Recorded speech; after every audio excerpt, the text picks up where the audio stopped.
Hi, little freshies. It's Miss Mange from the House of M, and And me, Mr. Martineau, also from the House of M. we are coming to you live, even though you're going to see us virtually. But we made a little video for you because you have part 2 of an assignment today. And when you go on to classroom later, you're going to see Dynamic Planet Day 2. And there is going to be a video for you to watch. So this is said video. So your assignment today is to plot data. You're making a graph. So this is the data that you're going to see online. Okay. And we also gave you an example of the graph. You may not print this and use it. If you do that, we will not accept it. We want you to make it yourself. That's important. Okay. So now you may be wondering, how am I going to make a graph if I don't have graph paper? We have options for you. Number one, maybe you know how to use Excel or Sheets or another application to make a data table and graph. If you know how to do that, that's super. We'd like you to do it like that. If you don't know how to do it using Excel or Sheets, I'm going to give you other options. So this is option number one. If you have graph paper, use graph paper. If you don't, I have a piece of plain white paper. So this is what you're going to do. Here's my plain white paper. I have my example that I'm using. And we're just making a scatter graph. So I need a y-axis, and I have to put my glasses on. And you need an x-axis.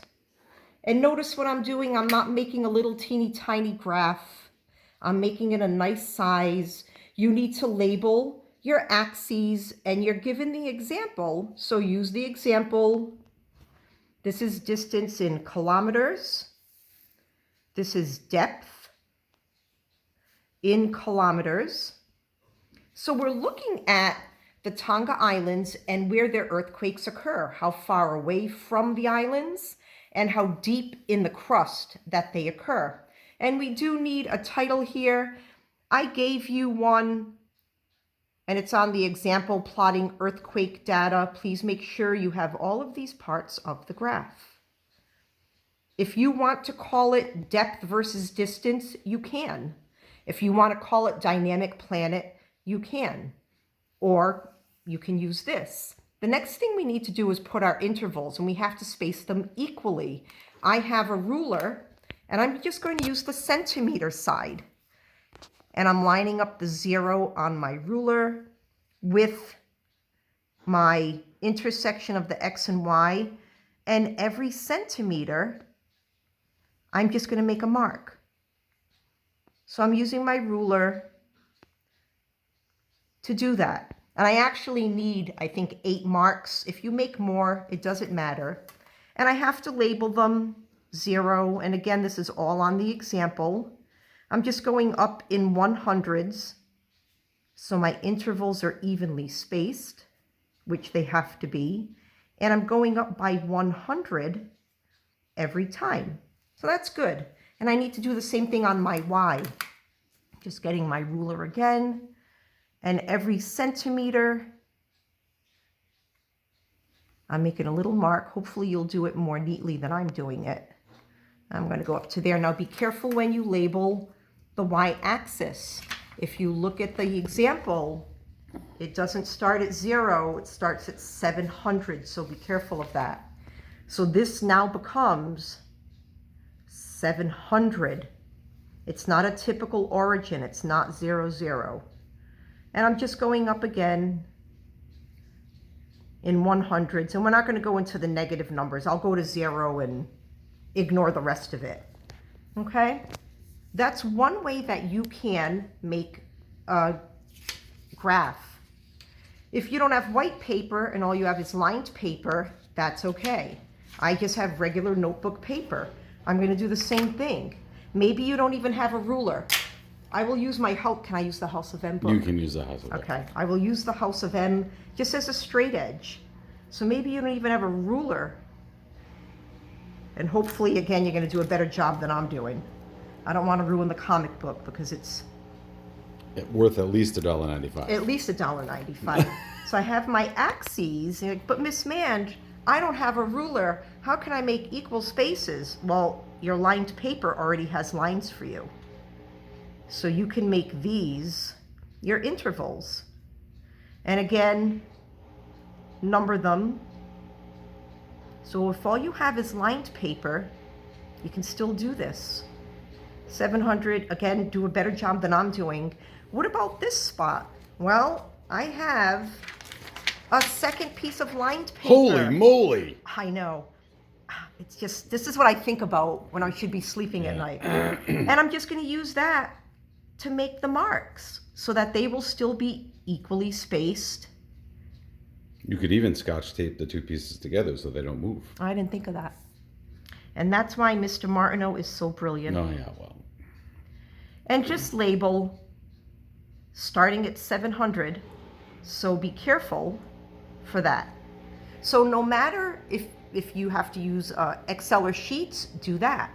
If you have graph paper, do that. If you have white paper, use that. If you have lined paper, use lined paper. If you have pink paper, I don't think we care. That's fine. Piece of paper. Yep. All right. So as far as plotting the data points, I'll do a couple of examples for you. Let's move the House of M. You'll notice on the data table, there are colors here. That's the color you have to make the data point. This is the X coordinate. We always start at 0 and go to the right. This is our Y coordinate. We go up. So the first one, it says use red, and all I have are Sharpies.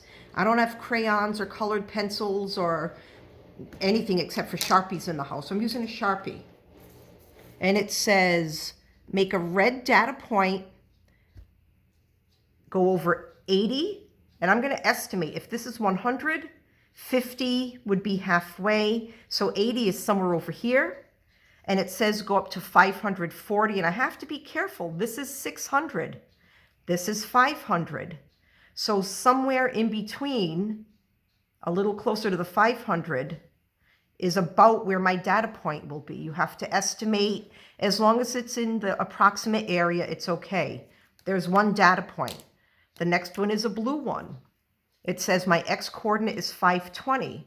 So I'm going over to about what I think is 520 here and up to 50. And if you need to use a ruler, do that. Here's my 520. And I'm going to go up to 50, which will be about here. Make a data point. Eventually, you're going to have something. I'm just making random points. Don't make random points. Eventually, you're going to have something that looks kind of like that. Do not connect the data points. And the directions say that. Do not connect the data points. You're making a scatter plot. That means your data points will be scattered all over and we're not connecting them. Once you are done with your graph, you have to submit the graph. If you did it on a piece of paper, this is the one time we will allow you to take a picture and submit the picture. If you used Excel or Sheets, submit that document. Okay? Obviously, we are online all day with you if you have a question, if you need help, if you're not sure what to do. We try to give you examples in the document as well as making the video. So enjoy and have an awesome day. And anything you want to add? 2 plus 5. 2 plus 5. Anything I want to add? Oh. Yeah! All right. Sorry. Wow. All right. So make a nice, neat graph. Yep. This is an important project. It's 3 days, just like LCE was 5 days. If we ask you to revise, please revise it. It will end up being a big grade. And no reason why you can't get an A on it. It'll help your grade a lot. Yep. So I'm signing off, and Mr. Martineau. Thanks, everybody. We'll see you next time. Bye-bye. Bye.